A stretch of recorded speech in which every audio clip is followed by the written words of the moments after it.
중국 경제가 둔화하는 가운데 올해 사상 최대인 2,800만 명의 노동자가 퇴직하면서 국가연금과 노인 돌봄의 부담을 가중시킬 것이라는 경고가 나왔습니다. 홍콩 사우스차이나 모닝포스트는 중국 역사상 신생아가 가장 많았던 1963년생들이 올해 정년 퇴직하면서 사회 고령화에 따른 경제적 압박이 가중될 수 있다고 지적했습니다.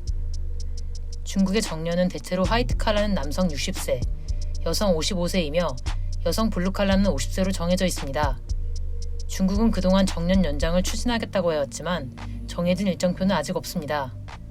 앞서 지난해 10월 공산당 20차 당대회 업무보고서에 정년 연장 계획이 포함됐으며 12월 공산당 중앙위원회와 국무원이 발표한 내수 확대 전략계획 요강에도 정년 연령을 점진적으로 연장하는 방안이 포함됐습니다.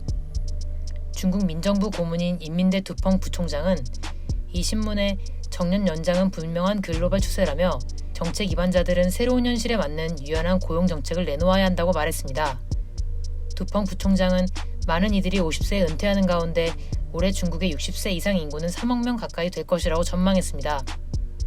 전문가들은 올해 중국의 은퇴자가 2,800만 명으로 정점을 찍은 후 감소하겠지만 1960년대 베이비붐으로 인해 당분간은 연간 은퇴자가 2천만여 명을 유지할 것으로 전망합니다.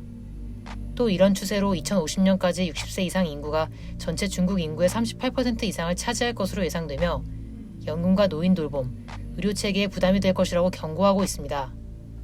더불어 중국 경제가 일본이 1990년 이후 장기 침체의 늪에 빠졌던 잃어버린 30년 시기보다 나빠질 수 있다는 분석이 나왔습니다.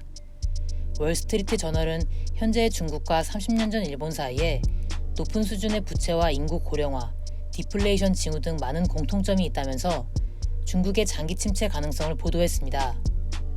월스트리트 저널은 특히 1980년대 거품 붕괴 이후 일본에는 없었던 문제들을 중국이 안고 있다고 지적한 뒤 과거 일본보다 상황이 심각할 수 있다고 경고했습니다. 월스트리트 저널은 중국이 직면한 과제들로 당시 일본보다 높은 수준의 부채와 인구 구조, 지정학적 긴장 등을 들었습니다.